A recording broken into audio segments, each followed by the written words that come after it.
Mic'd up with Monty. Gotta go get it, gotta go.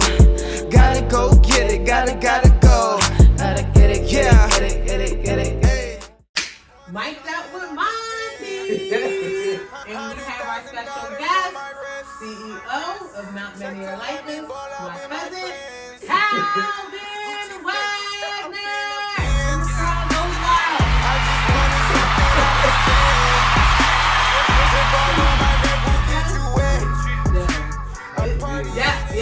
You know I love you. You already know. Big support since day one. Nigga, it's lit. Yo, we are lit. I'm here for this one. Yo, yes. This is a long time coming. Yeah. So let me calm my nerves because I'm hyped. Yes. So please tell the people who you are. Kelvin Michael. I'm the head designer and founder of Not Many Are Like Us. Started off as a tailor, turned myself into a designer, and now, I've been self-employed for a couple years now. Entrepreneur life, you mean? Let's jump right into it because you said it, entrepreneur life. Yeah. How does it feel to be an African-American, young African-American working for yourself every day at home? I mean, I feel good because it's a good way to inspire people. It's a good way to show that I can. It's a good way to show God that I can hear Him. But for the most part, I mean, it is hard. It's hard as hell, but it's worth it because it's like at the end of the day, it's going to be hard when you're running your own business. So it's good. Right. I fuck with it though. It's lit. It's lit. It's lit. Yeah, it's lit. Run me down today from when you wake up in the morning until you go to sleep. 5:30 up, pray, shower. 6 to 6:30 workout. From 6 to 6:30 workout. From there, make breakfast and a smoothie. Once I get done that, journal. After I journal, I write down my goals for the day, my plans for the day, and then I start my day. So whatever projects I got going on, I start handling the projects, whether I got to do sewing stuff, whether I got to do content, or I got to do like emails or like something like personal life stuff too. And then from there, I work, and then I give myself a time for lunch. Usually I meal prep too, so I got my stuff already made. Eat my lunch, then I get right back to it. Once I get right back to it, by around like 5, 6, I start to like wind down a little bit, chill. You know it gets darker now too, so right now I just been kind of like trying to find ways to like not work as much because I work myself to death. And then I relax, throw my projector on, and I just watch a movie or something. Or I'm watching the sermon. I'm watching. I gotta stay in the book. Gotta stay in the Bible. Yes. Yeah. I love to hear that. You already know.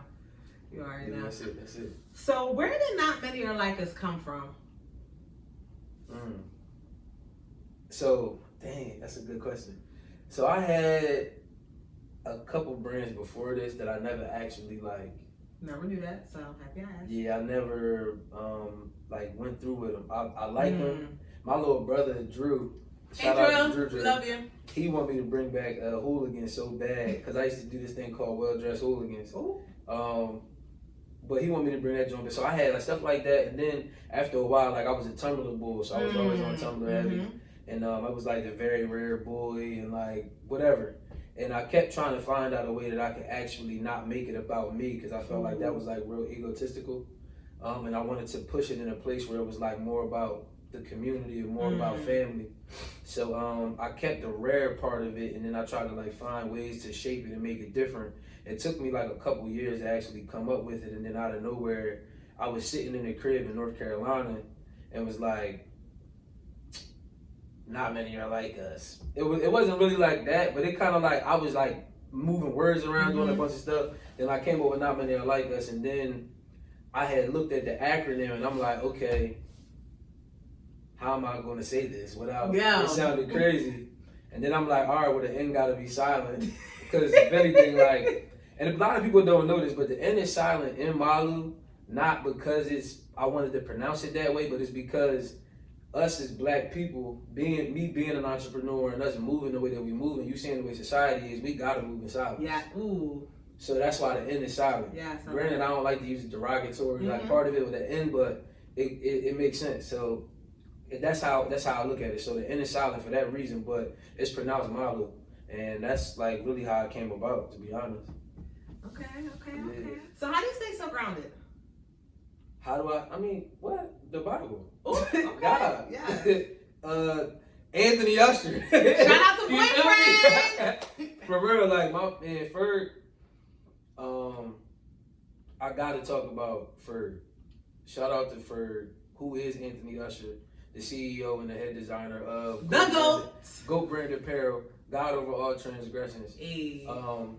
For real, it's the circle. It's you know how we are. Yes. How all three of us are. Like Yes. you know that iron sharpen iron, and just the faith in general. Like I gotta have faith in order to do this, cause being an entrepreneur in this day and age, and also just being an entrepreneur in general, you don't get the satisfaction of like having that like, oh, I'm about to get a check in 2 weeks. Yes. So it's kind of scary. You're not really knowing like where your money gonna come from or what's happening. But like Ferg always say, like, look, it's in you. Mm-hmm. All you gotta do is Absolutely. create, and they gonna come get it. So it's like that's how I move now. Like I try to keep it.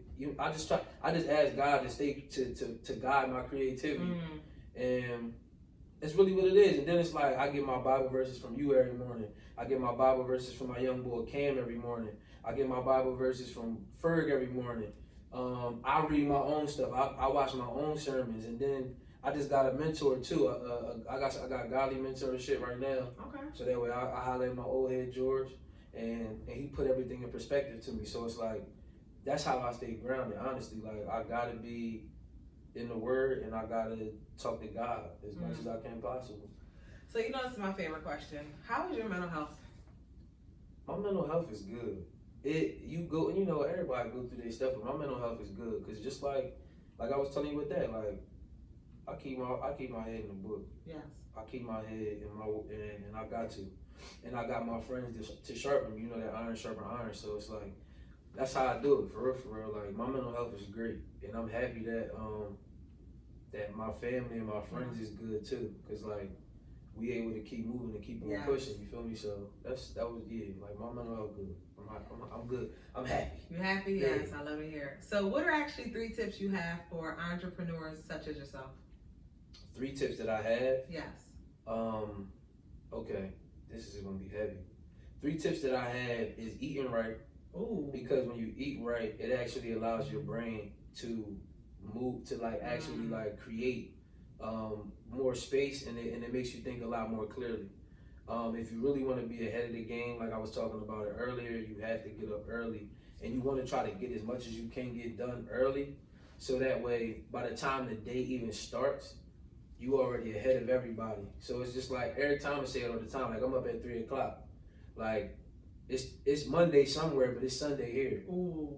So you always want to be on top of your stuff, be on point, and schedule. You gotta schedule yourself like you're in the military.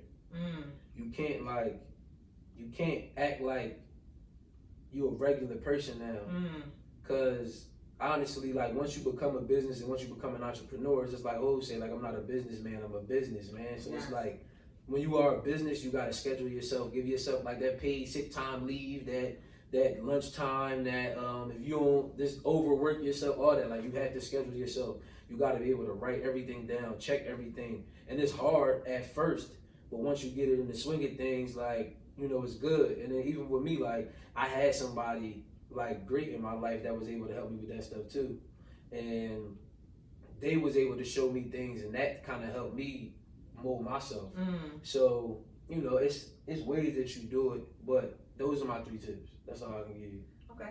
So has COVID actually helped your business, or has it not helped your business? COVID ain't do nothing to me. Oh, okay. Because to be honest with you, before COVID, I was already on restriction in the crib, getting it in.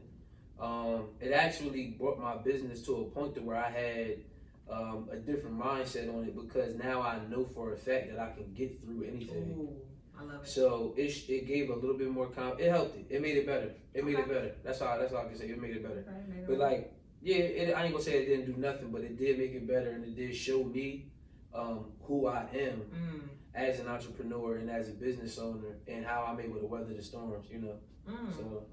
So what makes Not Many Are Like Us different than any other wear fashion out there right now? I mean, to be honest with you, what make it different? We do everything for the family. Like,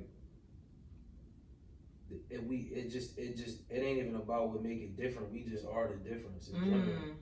And it's crazy because at the end of the day, like, I'm making my stuff from scratch. Yeah. I'm repurposing my stuff. That's a work in progress. Stop playing with my cousin. It's like, One-on-one. you know, we repurposing everything, like from top to, like, not from top to bottom, because something that's repurposed is basically like these jeans. Like, I repurposed these. These used to be cream, but I was able to put my stuff on. I was able to dye it myself and really go through the process.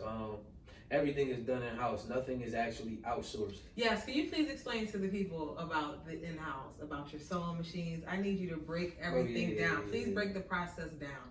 So, I have my own screen printing, industrial screen printing. So if I wanted to start a printing company right now, I could. Period. My grandmother, which I'm very fortunate to be in this situation, she has her own embroidery machines, and if I ever needed to use them, I could use them. I try not to though, because it's like I want to have my own stuff. So I went with the screen printing first to kind of build up, and then after a while we're gonna build up to an industrial embroidery machine, and I literally took 2 years out of my life to do nothing but sew. Yes. I got together with black tailors, Brazilian tailors, Colombian tailors, men and women, and sat down with them and was really able to really get it in and really just see them and talk to them and speak with them. And even with that, I started off in menswear, so the way that I actually make my clothes comes from a menswear perspective, but it's brought into streetwear, so it's not actually streetwear. It is, but it's like it comes from a more classier standpoint, and it gives it more of a I call it conceptual street prep goods, where it's more prep than it is street, but you get the street look. Like right now, like this streetwear look, but it had the textile on it. Like I got the leather patch down here. It got the leather patch up here. Like the actual feel of the denim is way more heavier than the usual denim. Like stuff like that. Like I use the intricacies of menswear and like strong, rugged material to make sure that everything is like legit. So, and yeah, like it's up. So how did the KM2 stack jeans come about? Because we have 3 different flavors over here. Okay. Yeah, fact. So I got a thing called Tuesdays with Taylor, right? Okay. So Taylor is Trend Like Taylor on Instagram, by the way. So make sure y'all follow her. Taylor is a stylist. Okay. I started like scheduling my weeks out where Monday was for me, Tuesdays was with Taylor, Wednesdays was for work, Thursdays was for content, and Friday was for fun. Oh, okay, I like that. So on Tuesdays, Taylor would pull up. So one day she pulled up and she was just talking to me because she brings me different ideas because I don't necessarily think in this realm. I'm always thinking like I was talking about the menswear part of it. So she came to me, she bought a pair of stacked jeans that she bought from somebody else, and it was like built horribly. And I'm just like, oh, that's all they doing? And they wasn't even actually trying to like hide nothing. They was just, they overpriced a product that wasn't really like necessarily worth it in that situation. So I'm like, all right, bet. Well, I sat down and I was like, I want to try to make a pair, and that's how these came about. I love them. So these were originally cream, and I had sent the video to Taylor and was like, yo, look at these jaws, I made them. She like, damn, they look fire. So I was like, all right, I'm about to dye them. So I ended up dyeing them, and I like the way that they looked, and I had thrown them up. And niggas was like, oh, I need them. Ran the bag up. This ain't not. Yeah, so, you did. Don't say that. I don't like talking like that though, because I don't like being too arrogant. But like, yeah, this happened, and I'm like, dang, like people really like them. And then me and Ferg, we do our, we do how we do. Like me and him collab. Like we get together and we move and work together.